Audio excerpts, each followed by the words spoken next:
Hi, it's Shayna Blaze here. Join me on my podcast, Homestyle. We provide the ideas and inspiration you need for your home, DIY design projects and expert advice. Red Energy's podcast lifestyle series, available from wherever you get your podcasts and the SEN app. Yes, Kimbo on the Rooch with you, taking your calls, 1300 736 736, or you can send a cheeky text on 0427 154 166. Lots of texts coming through. Just a reminder as well, Rooch, SENSA Breakfast with Kane Corns and Andrew Hayes from 6am to 8:30, Monday to Friday, and of course your little segment at 7:20 every morning. The highlight of the show, Rooch. Well, thank you kindly, Kim. Hey, that's fine. And a highlight this year, Rooch. Yes, and our next guest's got a lot in common with you. Rooch, I had a beautiful segue into introducing her. Don't bring it back to me. Our next guest is becoming a human highlight herself. Indeed. For the Adelaide Crows in the AFLW. She was sensational last year for North Adelaide. Had a little stay at Melbourne, played four games there. Might even face her old teammates in a final. Yeah, but doing big things for the Crows, and we're really excited to welcome Ashley Woodlands to the show. Hello, Ash. Hello, thank you for having me. No, it's our pleasure. Are you pinching yourself because you've had a fair journey, haven't you, to get to the Adelaide Crows? Just take us through how you got there. Okay, so it's not that big of a journey, but I was drafted to Melbourne, I believe, 2018. So I played for Melbourne, played for the North Adelaide Roosters before that. So I got drafted as a defender. So I was a defender in Melbourne. And then I decided to make my way back home after the Melbourne season was ended, and that was really hard for me. So I decided to come home to my family and play back at North Adelaide Roosters and then see where footy took me from there, and got drafted to the Crows as a forward. So yeah, but very exciting. You made them take notice of you, though. You won the best and fairest for North Adelaide and won the premiership as well, so it was a pretty productive year last year. Yeah, it was a good year with the Roosters. We went undefeated, so it was a fun year. And, we had quite a few wins with them. So, Ashley, was it just too hard to stay at Melbourne because of family reasons, or whether you really wanted to play for Adelaide, perhaps? Or couldn't you get a game? I would have liked to play for Adelaide. I live it's in my home state. So originally, yes, I was going for Crows, but Melbourne had a good interest in me, and I took on with Melbourne. I decided that I wanted to go to Melbourne, but I sort of, at a young age, you sort of forget about, because it's just your dream goal to play AFLW, you sort of forget what you're leaving behind.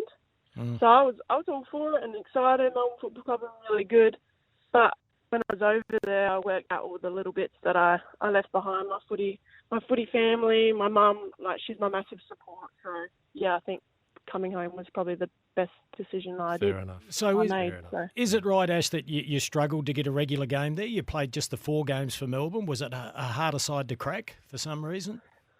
Yeah, Melbourne. So when I was defence in Melbourne, we had about 13 defenders that season. So to get into defence was pretty hard. So yeah, you had to train pretty hard there, and it was just unlucky. I was doing everything that they said I was doing, but another girl was just training harder, so she got the gig. And so you don't have to train hard at the Crows? Is that what you're saying? No, we train really hard at the Crows. Gee, you twist things, Kim. The list is hard to get into at the moment. We're just playing, we're playing well, and the girls are doing really well, even at sample level, the ones that are dropped, so it's really hard at the moment. So, Ashley, how does a defender become a forward, and a very good forward? Well, I was a forward first, that's how. So I played under 18 state, under 16 state, so I was centre-half forward for state, and I actually got All-Australian in my first under 18 state as a forward.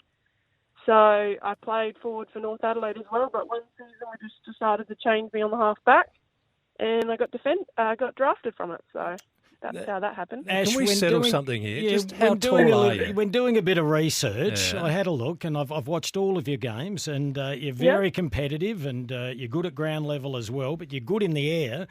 And I nearly fell off my chair today when I looked. It says you're 173 centimetres, 5'8". Is that correct? No, it can't be. No, I'm 176 centimetres, point something.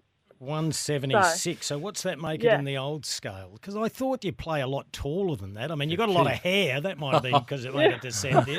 I'm going to ask you about that too.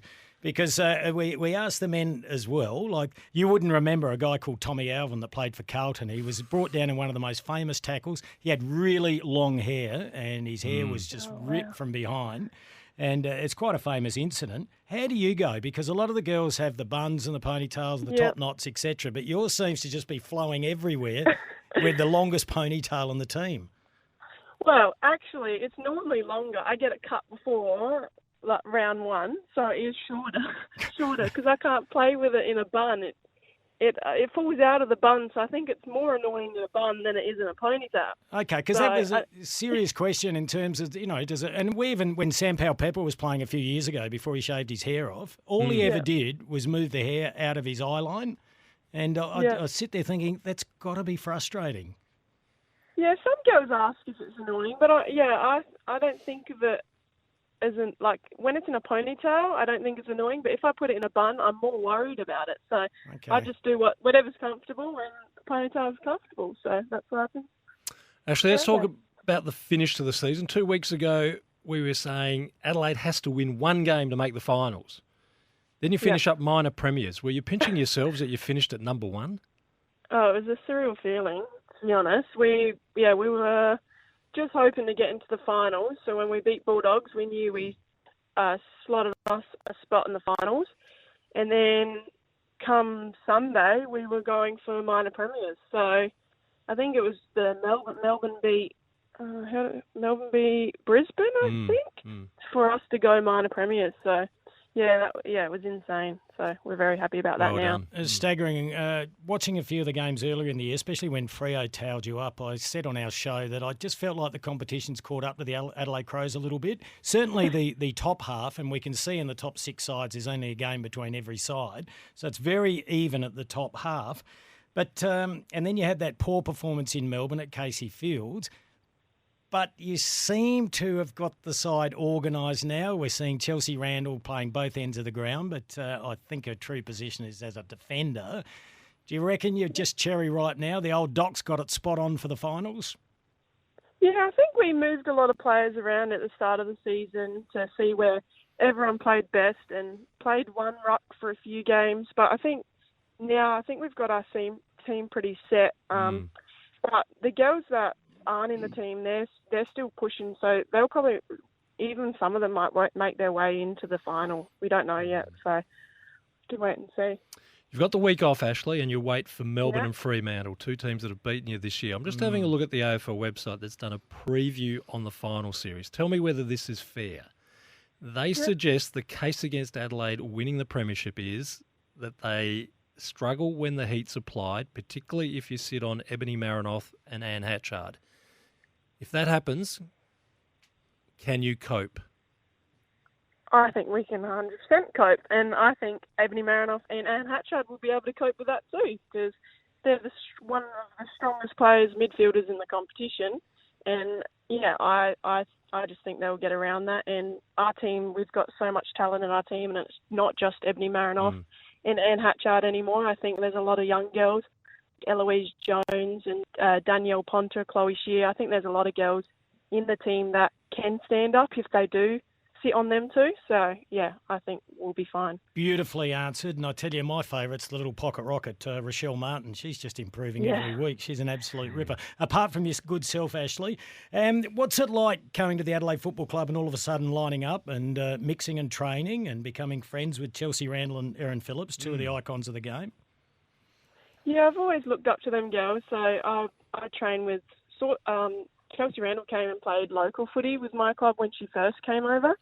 So I'm friends with most of the girls on the team, but it's good now to actually be on the team and playing games with them. So they're very talented girls, and I'm just glad I'm learning a lot from them. Well, Ashley, we wish you all the very best. You've got the week off, as Rooch mentioned. Do you have any idea where the first final will be played? Will it be played at Nord or Adelaide Oval? Have you been informed yet? No, we haven't been informed yet, but we're all hoping it's Adelaide Oval. I think it deserves to be at Adelaide Oval, and our fans deserve to sit around Adelaide Oval and watch us because, they've been great all season. So hopefully it's Adelaide Oval. Well, it'll be Good luck. brilliant. You got another game to win before you can get to it, but another grand final. No, we're talking about prelim as well. You want yeah. the prelim at Adelaide Oval as well, don't you, Ashley? Yeah. Yeah, Yes, yeah. I do. That's And the first one. win that one, and then a big GF at Adelaide Oval and 50-odd thousand people would be unbelievable. Ashley, congratulations on your season so far. We wish you all the very best over hopefully the next 2 games. Thank you guys for having me. Our pleasure, even though you didn't know who the Rooch was. I will look you up now. Oh, don't. He'll scare the hell out of you. Good on you, Ash. Yeah, Thank you. You trimmed that up a bit, didn't you? Yeah, didn't know me either. Spoke to her in the break. Flesh wound. Oh, Flesh well. wound. Are we that old, Rooch? Yeah, we are. We are. What's Ash? 22. 22. No, she's just not researched. She needs to get out more. She's a great We'll story. cope. I thought the Wikipedia had to be wrong. I've got another profile where she's 179 centimetres. Well, she said she's 176. I can't work that out, but in height, what is that, Rooch? Do you remember when... You can't either because you dodged the question. Remember when... 5'10", there you go. Who was it? Oh, Brent Harvey, who played forever in the AFL. Yeah, well, I know that, Rooch. Yes. Well, I went and had a look at his profile year by year. He changed height every year. Every year. He got taller and shorter year by year. Well, it happens with my age as well, Rich. I'm only 49. Oh, really? 1300 736 736. That's the number. It's been a cracking season, and there is only one game between the top 6 sides. It is very even competition. So they get to have a look at the opposition. Hopefully they bash themselves up, Rich, and So to speak. and then the Crows will be cherry ripe to take them on. Your drive home with Kimbo and the Rooch is brought to you by Balfours. Balfours in one hand and your team's colours in the other. Balfours are for the game. Can't believe she didn't know you, Rich.